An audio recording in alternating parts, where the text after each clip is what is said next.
Welcome to the Unbreakable Mind and Body podcast. I am your host, Tiana Gonzalez, a multi-passionate creative, storyteller, and entrepreneur with a fierce love for movement. This is our space for powerful stories and actionable strategies to help you build mental resilience and elevate your self-care practice. Together, we will unlock the tools that you need to create an unbreakable mind and body. Welcome back to the show. I am your host, Tiana. This episode is called Everything But the Kitchen Sink.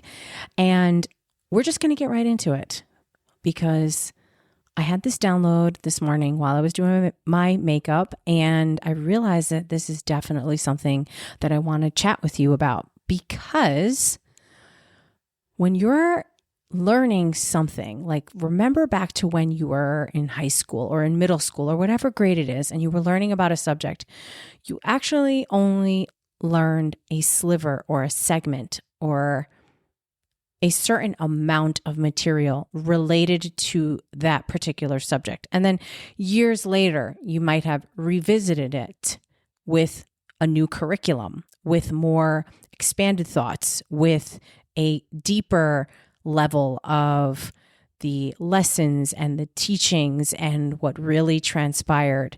I can think back to the difference in American history when we were in school. In elementary school, we learned a few things about what happened in the past. And then when we got to high school, we had American history again, and we learned some different things. And the events and the dates and the people involved didn't change, but the level, the magnitude, the amount of death, pain, drama, tragedies, and the convictions involving the key players in whatever events we were learning about was magnified and was far more intense because we were older and we were at a more mature emotional level to receive that information and process it appropriately. So why am I talking about this? Well, this goes back to the gym. This goes back to when you're learning something new for your craft. Maybe it's related to your work, or it's a hobby, or it's a skill, and you're looking to refine it. And so when you're in the beginning stages, you're not going to learn everything and the kitchen sink all at once because it's literally too much to process and to even make any sort of steps forward in the direction that you want to go. So why am I talking about this? Well, I am creating something and it's getting close to the wire now where I'm putting all of the pieces together. I'm fine-tuning. I'm identifying what's missing. And then I'm going to be doing some recording and just getting all of the pieces in place. And I remember doing this in the past and not having the kind of success that I wanted. Now, I wouldn't necessarily call it a failure because I actually did spend time and create something, but I'm a little bit traumatized, and I'll tell you why. Because I have spent years of my life working on creating things, and when they finally launched, when they were finally put out to market, when I was finally brave enough to be visible and for people to learn about the things that I was offering, I did not have the outcome that I had dreamt about. I did not have the type of sales or clients or earn the profit that I was hoping to make. Now, I am not somebody who is only in my work capacity to make money. I am here to serve. However, we have to make a living. The bills show up each month, whether you have income coming in or not. And coming from the past where I've come from and having to deal with a lot of struggle and stress and sometimes not really knowing how we're going to get through the month, that's certainly not the life I want to live any longer. And so being self-employed years ago being all in on my business, using only organic marketing, word of mouth, referrals to tell people about the things that I do, to share the projects and offers that I had with the world at the time, and then put it out there and not really see the kind of success I was hoping to generate or create for myself. It certainly put a damper on things. It certainly made me question if I was qualified, if I knew what I was doing, if I had the acumen to really be in that field. And social media can really bring you down, because if you're using it for organic marketing for any kind of offer, hobby, interest, even if you own, let's say an Etsy shop and you have merch, if you are looking at what other people are doing, sometimes you can't help but compare yourself. And so it's interesting right now to be in the position I'm in, because in my eyes, I feel very brave and courageous to be putting myself out there yet again with something that I'm hoping will be a success and will help hopefully hundreds, maybe thousands, but I'll be happy with a small number for the first initial cart open of clients that are going to take this program, take this offer, and embed it into their lives. And when I think about it that way, it's like, wow, I'm actually looking for a real serious kind of transformation. Even though the price point is under $100, it's still something that's going to potentially change the course of someone's life. And that's a big deal. But my tendency was always to keep going back, to go over the work that I had already completed, to keep tweaking and refining and fine-tuning it, re-recording, editing. And it's like you can get so caught up in the creative process that maybe the work is never actually done. And there comes a point where you have to sort of rip the Band-Aid off and say, okay, it's finished for now and it's good enough, and I'm going to put it out there.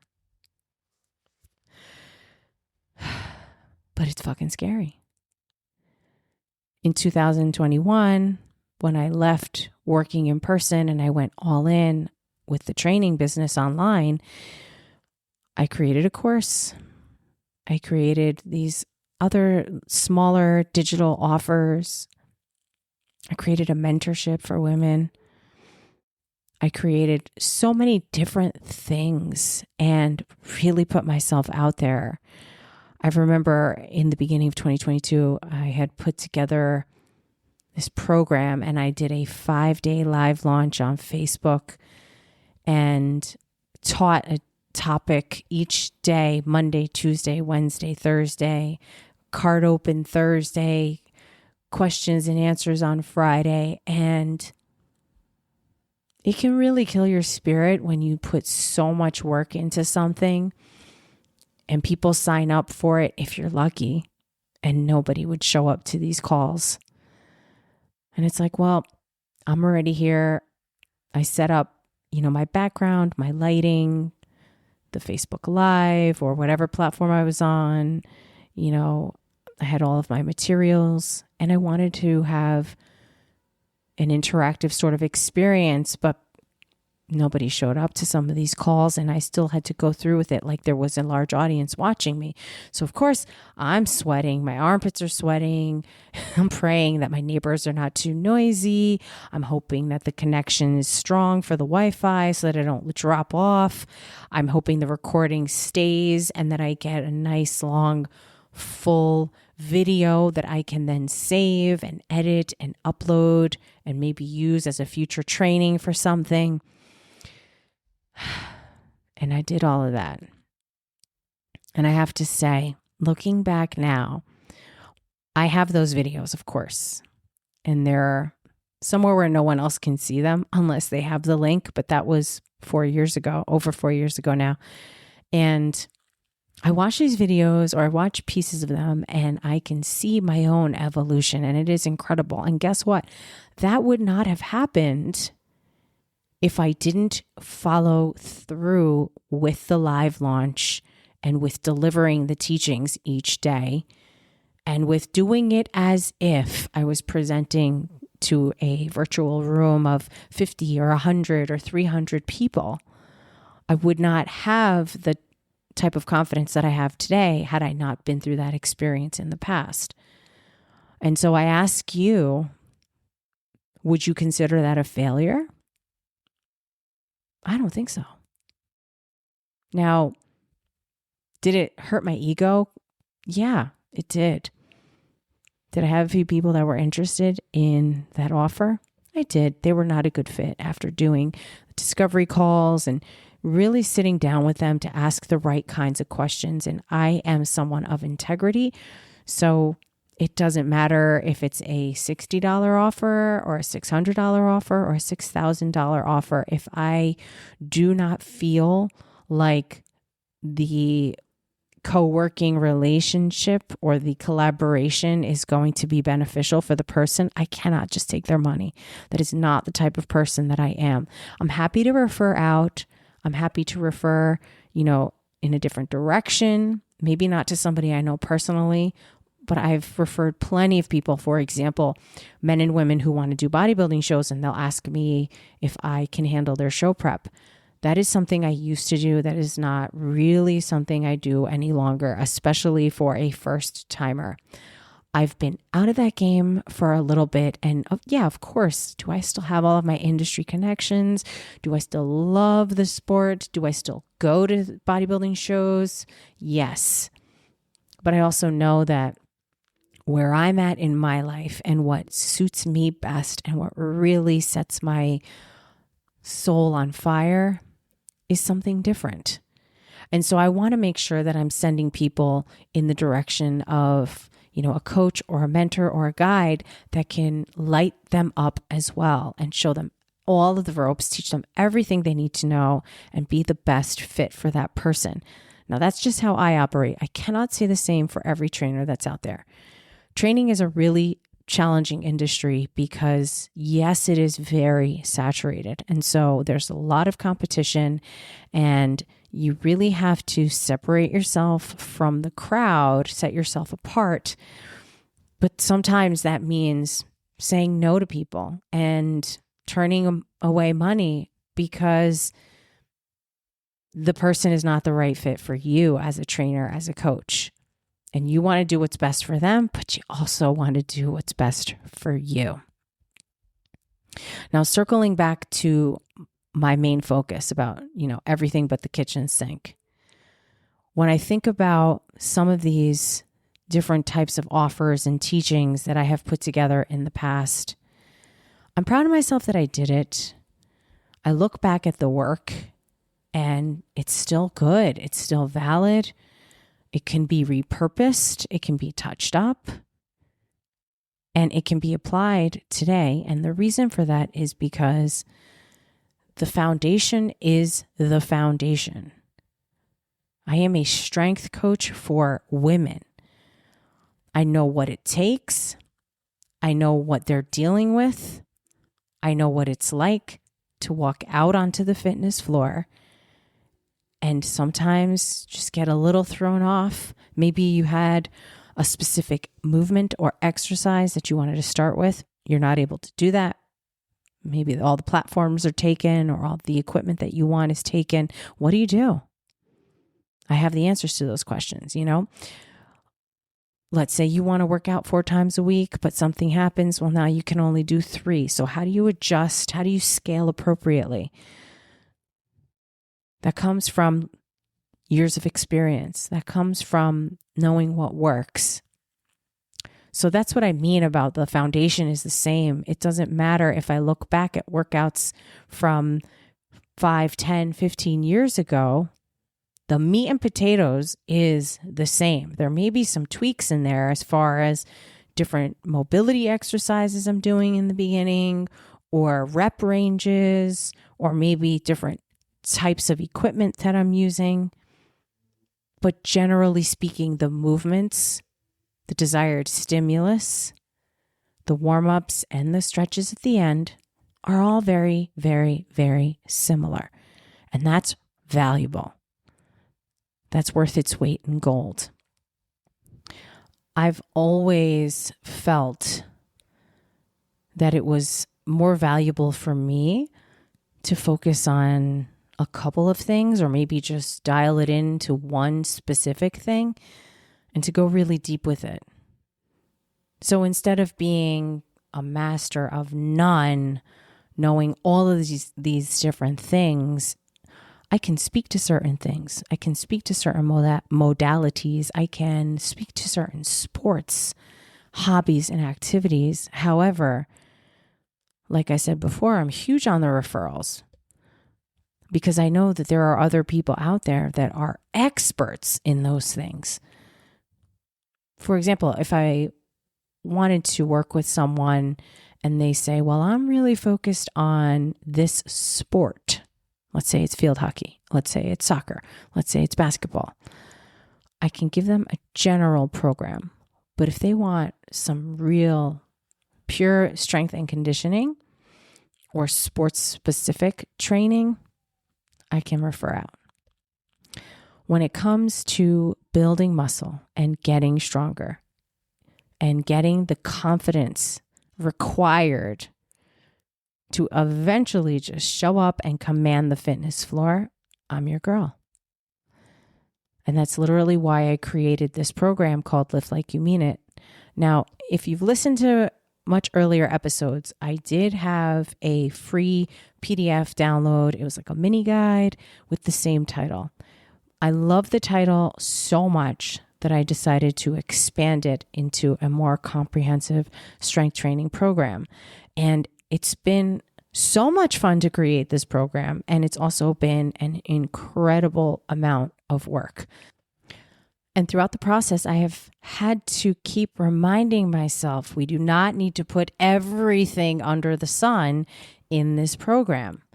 Let's focus on the desired outcome, which is to teach women who have experience working out, we're not complete newbies, teach women that have experience, but maybe are a little bit confused about what they should do first, how many days a week, what kind of weights to use, what rep range is appropriate, and the type of volume they need to be doing on a week-to-week basis.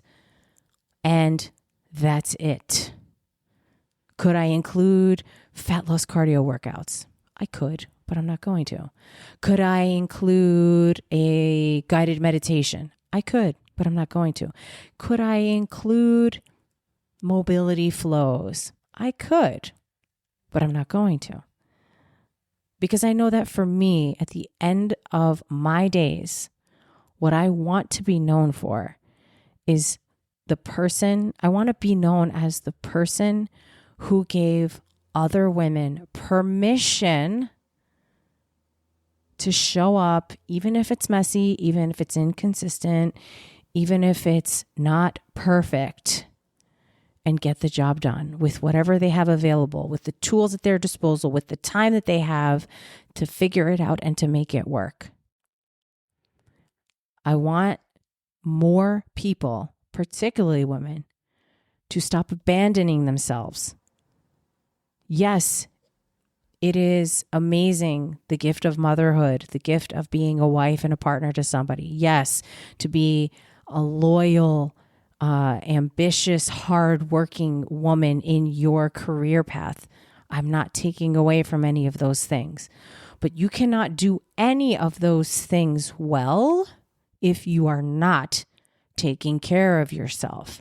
And when I say taking care of yourself, I am talking about lifting some fucking weights, because you need to build muscle and you need to build bone density so that you are not a weak and frail older woman as you get older. There's no secret about it. Lifting weights is the fountain of youth. And I'm not talking about the light weights and doing 15 to 20 reps of everything. I am also not talking about doing weights in the fitness classes. That is different. That's really cardio with some weights. Now, I don't want to upset anybody, but there is a difference between having strength training where you have autonomy and you're out on the fitness floor lifting heavy shit, and lifting weights in a group setting in a fitness studio or in a small group class. Is there value in both? Yes. But at the end of the day, the true weight training is when you're going significantly slower. You're not moving to the beat of the music. You're focused. You're in your body in that moment. You're breathing. You're making the mind to muscle connection. You're thinking about what you're working. And that's it. You are not thinking about all of the tasks you have to do when you leave the gym. You are not thinking about what you got to make for dinner. You are not thinking about the person next to you and if you're going to get more reps in the time frame than she does. You're thinking about the work you're doing in that moment, and that is all. And quite frankly, that may be the only time of day where you are actually in your body in that present moment and not distracted by your phone or caught up in what everybody else needs you to do and having people pull on you. Now, we do this to ourselves as well, because there are people, sometimes I'm a part of this group as well, where it's like it feels weird to not be doing something. It feels unusual to not be stressed about something. It feels like eerie or creepy or odd, or like the other shoe's about to drop if you are not in the middle of a swirling storm. Take a breath. Feel the feet. Feel the ground under your feet. Unclench your jaw. You're going to be okay. The more you spend time being grounded, lifting weights, doing for you, the better you will feel in all of the other moments of your life where you are doing for everybody else. But you cannot pour from an empty cup. So that's really why I had this burning desire to make this program. And listen, is it going to be perfect? No. But it's going to be my best shot. And I've been putting a lot of time and effort into it. And so, it's scary putting myself back out there again. I had to get the LLC. I got, different policies for my website to make sure I'm covered legally. Having terms and conditions, a disclaimer, privacy policy, all of that stuff is in place. Business insurance, a bank account. And it's scary because it's like, oh, we're really going to do this again? Remember what happened last time? And what happened last time was that I closed everything down. I shut it down. I burnt it because I was not being satisfied the way I needed to. It didn't matter what kind of money I was generating in the business. I was dissatisfied with it. So really, it all came back to me. One of my mentors always says, if you want to know what personal development on crack feels like, just start a business. Because the success of the business is a direct reflection of how you feel about yourself, what you think about yourself, where your mind goes. And the truth is, I've always wanted to help other women. That is the primary reason why I quit my job in commercial real estate property management. I just felt this calling. I would have more and more people reaching out to me while I was working full time in property management, asking me to help them with their diet or refer them to doctors or to show them a few things in the gym because they wanted to change their body. They wanted to change their life. And so it just became so loud and noisy that I knew that that's what I had to do. And that never changed. But what I didn't know was that I didn't know how to run a business. I didn't know how to market myself. I didn't know how to sell training. I didn't know how to sell programs. I didn't know how to establish boundaries in a healthy way. I didn't know how to say no without feeling like I was hurting someone else, without having this tremendous guilt. See, I was a reformed people pleaser, but there were still these like undertones left and right throughout me navigating as an online business owner that I had never experienced before. And then also working with people in person in fitness. And it was a really, I would say, tumultuous journey, but one that has been so precious and invaluable, because now I do have younger trainers or trainers who are new to the industry, and they will ask me questions like, how did you do this? How did you do that? How did you become so confident? How do you seem so calm all the time? And it's like, first of all, I know exactly who I serve. I know exactly what I do and what I do well. I'm honest with people. And I also do not shortchange myself. At the end of the day, I am running a business and I have to at least be able to buy my groceries and pay my bills, right? But I also know that I have so much experience, and that's worth a lot. And I have to see my own value, just like you have to see your own value in your life. You are not a fucking doormat. You are not, just another transaction. You are a human being and you are a person. And so learning how to say no respectfully, learning what my limitations are, communicating them in a healthy way has been a game changer for me. Because the truth is, do I want to help everybody? Yes. Can I? No. Do I want to teach everything? Not really. Can I? Yes. So this goes back to the title of this episode, Everything But the Kitchen Sink. We're not doing that anymore. We do not need to be this like diluted, watered down, completely spent, ragged shell of a person. It's not necessary. And the more that you can start to realize this and maybe pull back a little bit, the better you're going to feel. You don't need to answer a text message as soon as you get it. You don't need to roll out of bed in the morning and dive into your emails. I don't care if you think you do. You absolutely do not. You are programmed to believe that, and it is your job to deprogram that. You don't have to do everything at once, at the same time for everyone. It is fucking impossible. The most important thing that you can do for yourself, then for your loved ones, then for the greater good of the world, is to take care of yourself, is to choose yourself, is to carve out a little sliver of time every single day just for you. Because without that, you are going to be drained. You're going to feel like you have leeches on your body and they are just sucking the fucking life out of you. And let me tell you, as somebody who has lived through that, that does not feel good. I will not allow that to happen again. My first few years as a personal trainer working in a big box gym, I remember there were certain days where I would have 9 or 10 1-hour appointments all back to back to back with maybe a 15-minute window or a 20-minute window or a 30-minute window where I could inhale something to eat.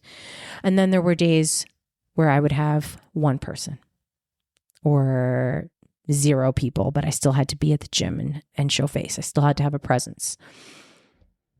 That imbalance. Trainers, a lot of times, they will work these early morning shifts, then they'll have a gap in the middle of the day, then maybe they'll have a lunchtime appointment or 2, then another short little gap, then they'll have nighttime appointments. That is a key to burnout. That is the fastest way to destroy yourself, to work these split shifts. But a lot of people do it. as an entrepreneur, especially in an online space, it's easy to work all the time. There's always something to be done. And if you do not have your own boundaries about what you are willing to do or not for your business, for the projects, for the offers, for your accountant, for your lawyer, for your website, for this, for that, you're going to burn yourself out. So I want you to remember to take a little bit of time out for yourself each day. Because when you do that, you're serving your loved ones and the people that are on the next layer of your life, like your acquaintances, your network, your community, your coworkers. And it is a ripple effect. It starts with you, and it's a ripple effect that hits everyone else. And believe me when I tell you that it is a palpable thing. You can really feel it. I hope that this episode has been helpful for you. Thank you for allowing me to share my thoughts and to talk to you a little bit about this program that I've been putting together. I've been working on it for quite some time now, and it's exciting for me to see it actually come to life. I am also very scared, and I have butterflies in my stomach and my heart's in my throat because I'm putting myself out there yet again. But the truth is, if I don't do it, I will always have this nagging sort of feeling inside, but there's something, almost like there's something that I didn't finish. And it's really important to me to see things through to the end, to see things through a full life cycle, to finish the job that you started, instead of always jumping ship and ping-ponging from thing to thing to thing to thing to thing to thing and leaving half of the projects undone. I believe that if it doesn't serve you, you should walk away from something. However, there is something to be said for commitment.